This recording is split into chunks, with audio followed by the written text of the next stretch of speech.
जय माता दी। मेरे सभी प्यारे दोस्तों, मैं लक्ष्मी शर्मा बड़ों को चरण स्पर्श, छोटों को प्यार और बराबर वालों को दिल से नमस्कार करती हूँ।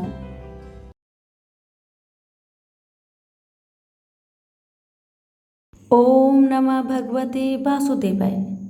मेरे प्यारे दोस्तों, आज मैं आप सभी को पूरे अधिक मास में सुनी जाने वाली महापुण्य फलदायिनी 5 कथा एक साथ सुनाने जा रही हूँ। इन कथाओं को मन में श्रद्धा, भक्ति और विश्वास बनाकर अधिक मास में रोज श्रवण करें। आपकी सभी मनोकामना जल्दी पूरी हो जाएगी। प्रेम से बोलिए पुरुषोत्तम भगवान की जय। एक नगर में एक सेठ और सेठानी रहते थे। सेठानी रोज पुरुषोत्तम भगवान की पूजा किया करती थी। पूजन करने के पश्चात पुरुषोत्तम भगवान की कथा का श्रवण किया करती थी। उसका यह रोज का नित्य नियम था। लेकिन सेठ जी को सेठानी की पूजा पाठ करना बिल्कुल भी अच्छा नहीं लगता था। सेठ ने सेठानी को धमकी दिया, अगर तुमने कल से पुरुषोत्तम भगवान का पूजन किया तो मैं तुमको घर से निकाल दूंगा। लेकिन सेठानी ने ना मानी। ऐसे सुबह हुआ, सेठानी स्नान करके पुरुषोत्तम भगवान के नाम लेकर पुरुषोत्तम भगवान की पूजन करने लगी और कथा का श्रवण करने लगी। जैसे ही पूजा समाप्त हुआ, वैसे ही सेठ क्रोध में आके सेठानी को घर से निकाल दिया। घर से निकाले जाने पर सेठानी जंगल की ओर चली गई। चलते चलते उसने देखा कि 4 आदमी मिट्टी खोदने का काम कर रहे थे। उसने कहा कि मुझे नौकरी पर रख लो।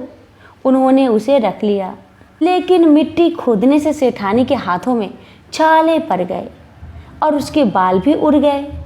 वह आदमी कहते हैं, बहन, लगता है तुम किसी अच्छे घर की महिला हो। तुम्हें काम करने की आदत नहीं है। तुम ये काम रहने दो और हमारे घर का काम कर दिया करो। वह चारों आदमी उसे अपनी बहन बनाकर अपने घर को ले आए और वह 4 मुट्ठी अनाज लाया करते थे और सभी मिल बांट कर खाया करते थे। एक दिन सेठानी ने कहा, आई, अब से आप लोग 8 मुट्ठी अनाज लाना। अगले दिन वह 8 मुट्ठी अनाज लेकर आए और सेठानी पड़ोसन से आग मांग लाई। उसने भोजन बनाया, पुरुषोत्तम भगवान को भोग लगाया, फिर सभी को खाने दिया। सारे भाई बोले कि बहन, आज तो भोजन बहुत ही स्वादिष्ट बना है। सेठानी ने कहा कि पुरुषोत्तम भगवान का जोटा है तो स्वाद तो होगा ही। सेठानी के जाने के बाद सेठ भूखा रहने लगा और आस पड़ोस के सारे लोग कहने लगे कि ये तो सेठानी के भाग्य से ही खाता था। एक दिन सेठ अपनी सेठानी को ढूंढने चल पड़ा। उसे ढूंढते हुए वह भी उस जंगल में जा पहुंचा जहां पर 4 आदमी मिट्टी खोद रहे थे। सेठ ने उन्हें देखा तो कहा, भाई, मुझे कुछ काम दे दो। उन आदमियों ने उसे मिट्टी खोदने का काम दिया, लेकिन मिट्टी खोदने से उसके भी हाथों में छाले पड़ गए और बाल भी उड़ गए। उसकी यह हालत देख चारों बोले कि तुम्हें काम की आदत नहीं है, तुम हमारे साथ चलो और हमारे घर में रहो। सेठ उन 4 आदमियों के साथ उनके घर चला गया और जाते ही उसने सेठानी को पहचान लिया। सेठानी घूंघट में थी तो सेठ को देख नहीं पाई। सेठानी ने सभी के लिए भोजन तैयार किया और हर रोज की भांति पुरुषोत्तम भगवान को भोग लगाया। उसने उन 4 भाइयों को भोजन परोस दिया, लेकिन जैसे ही वह सेठ को भोजन देने लगी तो पुरुषोत्तम भगवान ने उसका हाथ पकड़ लिया। भाई बोले कि बहन, ये तुम क्या कर रही हो? वह बोली, मैं तो कुछ नहीं कर रही, मेरा हाथ तो मेरे पुरुषोत्तम भगवान ने पकड़ लिया है। भाई बोले, हमें भी पुरुषोत्तम भगवान के दर्शन कराओ। उसने भगवान से प्रार्थना की तो पुरुषोत्तम भगवान जी प्रकट हो गए। सभी ने दर्शन किए। सेठ ने सेठानी से क्षमा मांगी और सेठानी को साथ चलने को कहा। भाइयों ने अपनी बहन को बहुत सा धन देकर विदा किया। अब तो सेठानी के साथ साथ सेठ भी पुरुषोत्तम भगवान का पूजन करने लगा। सेठ सेठानी के श्रद्धा भक्ति को देखकर पुरुषोत्तम भगवान उनके घर में अन्न धन के भंडार भर दिए। सभी मिलकर बोले, पुरुषोत्तम भगवान की जय। एक गांव में एक बूढ़ी माई रहती थी। उसके 2 बेटे तथा बहू थी। बुढ़िया माई भगवान श्री हरि की परम भक्त थी। बुढ़िया माई अपना जीवन दान धर्म पुण्य कार्य कामों में लगाती थी, परंतु बुढ़िया माई कभी भी मंदिर और सत्संग में वह तीर्थ स्थानों पर नहीं जाती थी। एक बार गांव में भगवत कथा हो रही थी। बेटे ने कहा, माँ, ओ माँ, आप सारा दिन घर में रहती हैं, आप मंदिर में भगवत कथा सुनने क्यों नहीं जाती? तब बूढ़ी माई ने अपने बेटे का मन रखने के लिए कह दिया कि आज जाऊंगी, परंतु नहीं गई। ऐसा करते करते 6 दिन निकल गए। बुढ़िया माई के बेटे ने कहा, माँ, आज अंतिम दिन है, आज तो कथा सुनने आपको जाना ही पड़ेगा। सारा दिन घर का काम करके बूढ़ी माई ने जाते जाते इतनी देर कर दी कि अंतिम दिन भी भगवत कथा भी समाप्त हो गए। भगवान श्री हरि विष्णु सन्यासी का रूप धारण करके बुढ़िया माई के पास आए और बोले, बुढ़िया माई, तुम कहाँ जा रही हो? तो बूढ़ी माई ने कहा, मैं भगवत कथा सुनने जा रही हूँ। तब सन्यासी रूपधारी भगवान श्री हरि विष्णु ने कहा, अब इतनी देर से क्यों जा रही हो? वहाँ तो कथा समाप्त हो गई, अब वहाँ जाकर तुम क्या करोगी? बुढ़िया माई ने कहा, अब घर से निकली हूँ तो जाकर ही आऊंगी। जब सन्यासी रूपधारी भगवान श्री हरि विष्णु ने कहा कि अब कथा समाप्त हो गई, भक्त लोग भी अपने अपने घर चले गए। अब तुम वहाँ से क्या लाओगे? तो बूढ़ी माई बोली, कुछ नहीं तो वहाँ से एक ईंट उठा लाऊंगी। तो सन्यासी रूपधारी भगवान श्री हरि विष्णु बोले, तुम वहाँ से मिट्टी की ईंट लाओगे, उसके बदले मैं तुम्हें एक सोने की ईंट दे देता हूँ। बूढ़ी माई ने ईंट ले ली और घर की तरफ चल पड़ी और विचार करने लगी कि यदि यह ईंट मैं घर ले जाऊंगी तो बेटे बहू झगड़ने लगेंगे, इसलिए घर के आंगन के बाहर ही बूढ़ी माई ने वह ईंट जमीन में गाड़ दी। परंतु अब बूढ़ी माई का ध्यान उस ईंट पर ही रहने लगा। खाने पीने, घर के काम करने में सदैव बुढ़िया माई अपना ध्यान सोने की ईंट पर लगाए रखती थी। बेटे बहू ने पूछा, माँ, ओ माँ, पूरे दिन घर के आंगन में क्या करती रहती हो? तब बूढ़ी माई ने कहा, मैं आने जाने वालों को देखती रहती हूँ। एक दिन बूढ़ी माई मर गई। यमराज के दूत बूढ़ी माई को लेने आए। बूढ़ी माई को लेकर धर्मराज जी के पास पहुंचे और धर्मराज जी को सारी बात बतलाई। धर्मराज जी ने बूढ़ी माई को कुतिया की योनि दे दी और कुतिया उसी पेड़ के नीचे बैठी रहती। बुढ़िया माई की बहू ने कहा, इस कुतिया को यहाँ से भगाओ, नहीं तो यह बच्चों को काट जाएगी। तो उसके बेटे ने उसकी पीठ पर एक लकड़ी मारी और बुढ़िया माई मर गई और उसे सर्प की योनि मिली। आंगन में सर्प को देखकर बेटे बहू ने किसी को काट नहीं जाए इसी डर से मार दिया। फिर बुढ़िया मर गई और धर्मराज जी के पास पहुंची। बुढ़िया माई कीरे का रूप धारण करके उस आंगन में कीरी नगरा बना लिया। आंगन में कीरी नगरा हो गया।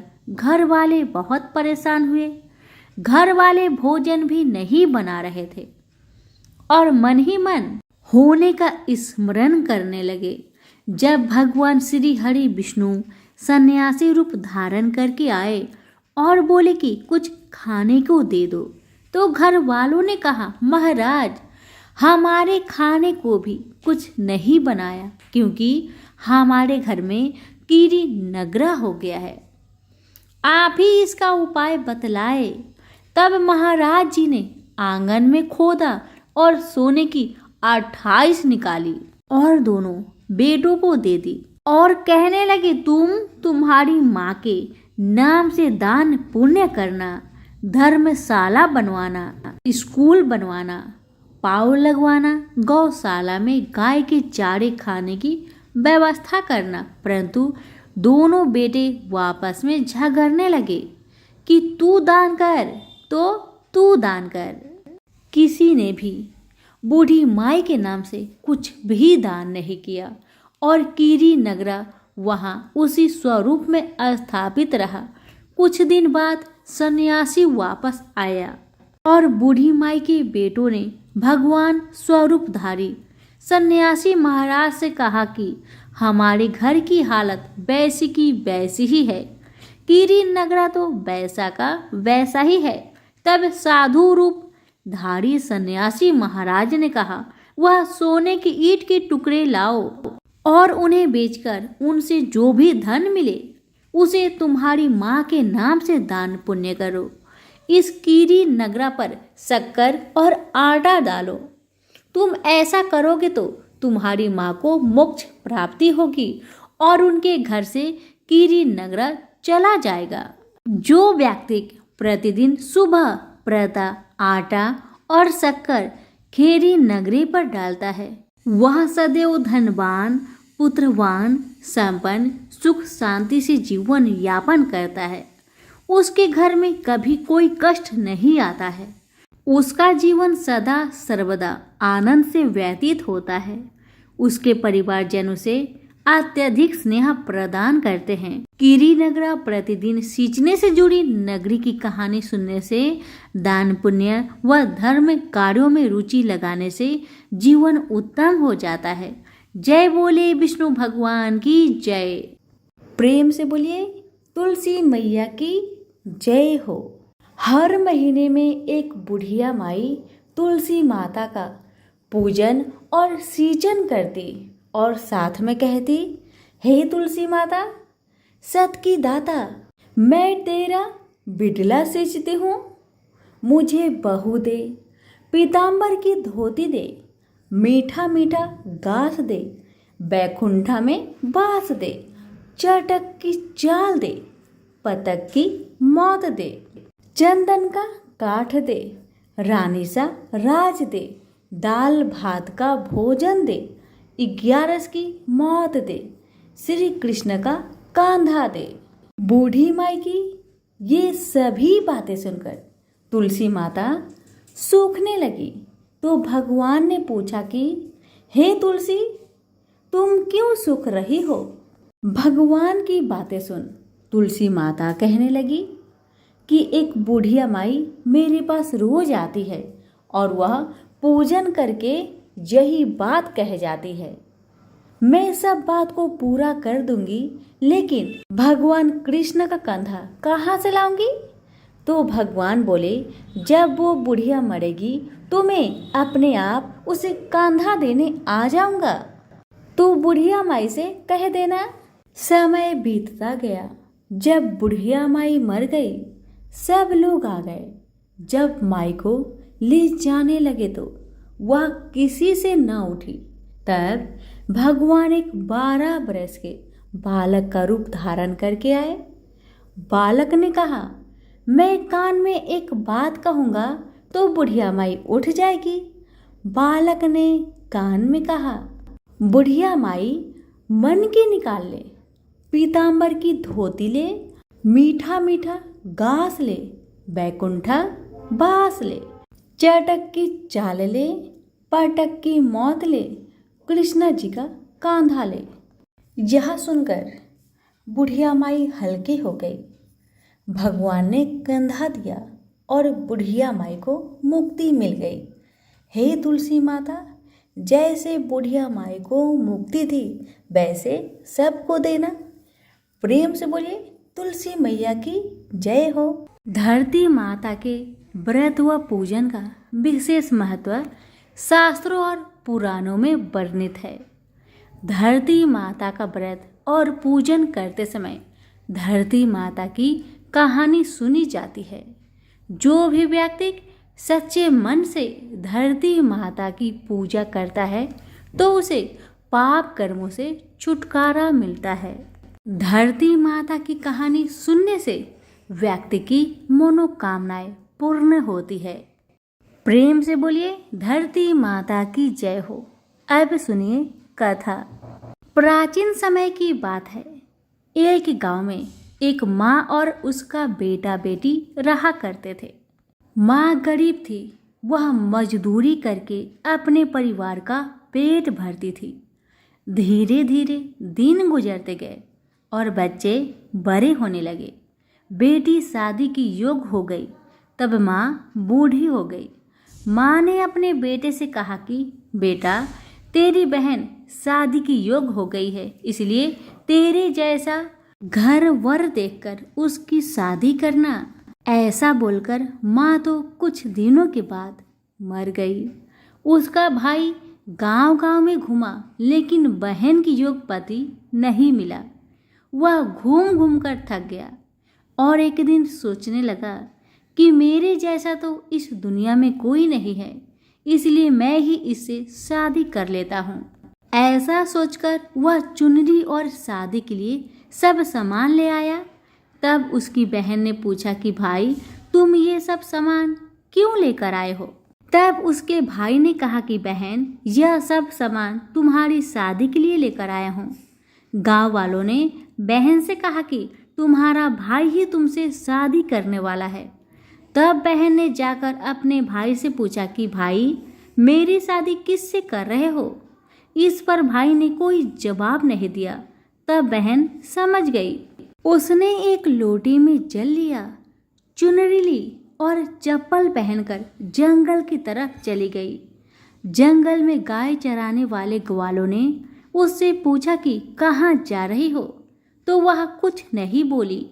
वन में जाकर वह धरती माता को पुकारने लगी और बोली कि हे धरती माँ, अब तुम ही मेरी लाज रखना, वरना अनर्थ हो जाएगा। वह बोली, मैं क्या करूँ माँ, मुझे अपनी गोद में ले लो, नहीं तो अन्याय हो जाएगा। तब धरती फटी तो बहन ने एक तरफ लोटा, चुनरी और चप्पल रख दिया और वह धरती में जाने लगी। इतने में दौड़ता हुआ उसका भाई जंगल में आया और उसने गांव वालों से पूछा कि मेरी बहन किधर गई है? ग्वालों ने कहा कि तेरी बहन उस तरफ गई है। वह बहन बहन पुकारता हुआ उस तरफ दौड़ता रहा। तब वह देखता है कि उसकी बहन धरती में समा रही है। यह देखकर वह बहन को पुकारता हुआ उस तरफ दौड़ता है। जब तक उसकी बहन धरती में समा चुकी थी, केवल थोड़े से बाल दिखाई दे रहे थे। वह बहन के बालों को मुट्ठी में पकड़कर रोने लगा। बहन तो सत्य के लिए धरती माँ की गोद में समा गई। मेरी बुद्धि भ्रष्ट हो गई थी। माँ का वचन निभाने के लिए मेरी जैसा कोई वर नहीं मिला, इसलिए ऐसा विचार आया। ऐसा बोलकर वह जोर जोर से रोने लगा। पर धरती माँ ने सत्य की बेटी को अपने में समा लिया। जो बाल बाहर थे वे दूब बन गए। इसलिए औरतें धरती माता की कहानी सुनती है और चुनरी, चप्पल, लोटा, बर्तन में हरी मूंग और लड्डू कुंवारी कन्या को देती है। जो भी धरती माता की कहानी सुनता है, धरती माता उसको सुखी रखेगी। हे धरती माता, धरती माता की कहानी कहने, सुनने और हुक्कार भरने वाले सभी को सुखी रखना। बोलो धरती माता की जय। लपसी तपसी की कहानी। एक लपसी था, एक तपसी था। तपसी हमेशा भगवान की तपस्या में लीन रहता था। लपसी रोजाना 1.25 सेर की लपसी बनाकर भगवान का भोग लगाकर जीम लेता था। एक दिन दोनों लड़ने लगे। तपसी बोला, मैं रोज भगवान की तपस्या करता हूँ, इसलिए मैं बड़ा हूँ। तपसी बोला, मैं रोज भगवान को 1.25 सेर लापसी का भोग लगाता हूँ, इसलिए मैं बड़ा हूँ। नारद जी वहां से गुजर रहे थे। दोनों को लड़ता देखकर उनसे पूछा कि तुम क्यों लड़ रहे हो? तपसी ने खुद के बड़ा होने का कारण बताया और लपसी ने अपना कारण बताया। नारद जी बोले, तुम्हारा फैसला मैं कर दूंगा। दूसरे दिन लपसी और तपसी नहाकर अपनी रोज की भक्ति करने आए तो नारद जी ने छुपकर 1.25 करोड़ की एक एक अंगूठी उन दोनों के आगे रख दी। तपसी की नजर जब अंगूठी पर पड़ी तो उसने चुपचाप अंगूठी उठाकर अपने नीचे दबा ली। लपसी की नजर अंगूठी पर पड़ी लेकिन उसने ध्यान नहीं दिया। भगवान को भोग लगाकर लपसी खाने लगा। नारद जी सामने आए तो दोनों ने पूछा कि कौन बड़ा है, तो नारद जी ने तपसी से खड़ा होने को कहा। वो खड़ा हुआ तो उसके नीचे दबी अंगूठी दिखाई पड़ी। नारद जी ने तपसी से कहा, तपस्या करने के बाद भी तुम्हारी चोरी करने की आदत नहीं गई, इसलिए लपसी बड़ा है और तुम्हें तुम्हारी तपस्या का कोई फल भी नहीं मिलेगा। तपसी शर्मिंदा होकर माफी मांगने लगा। उसने नारद जी से पूछा, मुझे मेरी तपस्या का फल कैसे मिलेगा? नारद जी ने कहा, यदि कोई गाय और कुत्ते की रोटी नहीं बनाएगा तो फल तुम्हें मिलेगा। यदि कोई ब्राह्मण को भोजन करवाकर दक्षिणा नहीं देगा तो फल तुम्हें मिलेगा। यदि कोई साड़ी के साथ ब्लाउज नहीं देगा तो फल तुझे मिलेगा। यदि कोई दिए से दिया जलाएगा तो फल तुझे मिलेगा। यदि कोई सारी कहानी सुने लेकिन तुम्हारी कहानी नहीं सुने तो फल तुझे मिलेगा। उसी दिन से हर व्रत कथा कहानी के साथ लपसी तपसी की कहानी भी सुनी और कही जाती है। तो प्रेम से बोलिए विष्णु भगवान की जय। धन्यवाद।